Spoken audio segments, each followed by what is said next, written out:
Well, hey all, just wanted to show off a old school versus new school thing. This is a front caster wheel that I was making for a robot some time ago. I was making this out of wood. So the wheel is from a remote controlled airplane, probably a 40 size. Looks like just a foam wheel, nylon or Delrin center. Very light, of course. So the idea here, so I just made a wooden frame, and then I put some styrene on the outside and painted it blue. There's a hole up there in the top, and you can see that hole is basically centered with the wheel. So the hole, of course, would be for a shaft. You know, there's a shaft that would go in the hole. The shaft would stick up, and then that would act as a caster, right? So this is made with just the wheel, and then I have an axle on here, just a piece of aluminum, and then a threaded rod kind of bolted through a hole there. And so this was the old school way back when I was first starting robots and doing all sorts of stuff. I did a lot of wooden airplanes and model boats and all sorts of stuff. Can't get that on there, sorry. So anyways, that's what, and it took me a while to make that. Actually, I made two of them. But yeah, so that's what it looked like. And I mean, it would have been an interesting robot, but you know, this was a lot of work, and it didn't really come out with the look I wanted, and as you can see. So that's the old school. Here's the new school. Holy cow, eh? Let's turn this over. This is completely 3D printed, even the wheel. The wheel is PLA. The tire is Black Ninja Flex. The axle is PLA. The axle is one piece. It was printed like this. So this, the front of it here, is the only thing that was actually on the printer. Kind of like that. And then printed that way. Sorry for the black marks that are on there. I was just doing some melting with my lighter. And so I got to trim this, the axle, of course.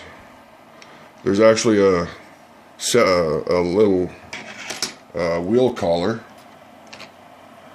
Whoops, sorry. So there's a wheel collar just like that, except it's a hex one. I don't have another one. No, there's one in there. So there's a wheel collar captured inside there, and then I can get to the set screw, and that way you can see how the axle is flush there, and then the axle will be trimmed and flushed there.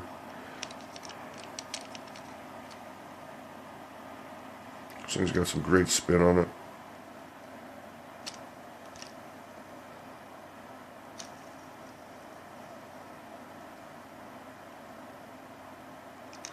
So again, this is just a caster wheel. But, so there we go. Old school, new school. What a big difference, eh? It's about the same size. Actually, I think the new one's a little bigger. Yeah. Somewhat bigger.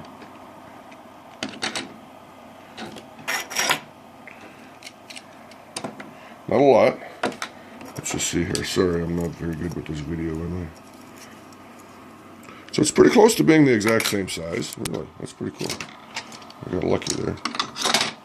Oh, for crying out loud. Focus on something. Yeah, actually it is. It's a little shorter.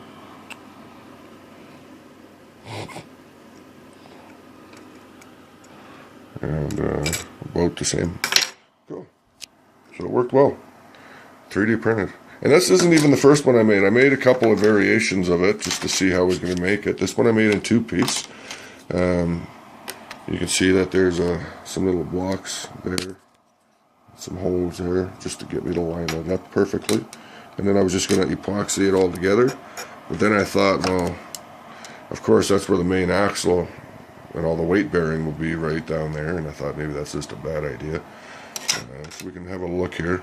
You can see the hexagon recess in there with the set screw hole. So it's the same here, of course.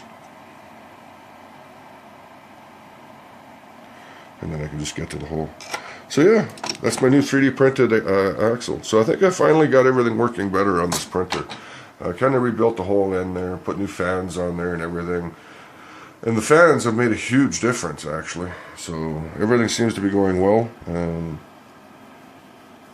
work continues. Old and new. Awesome. Very awesome.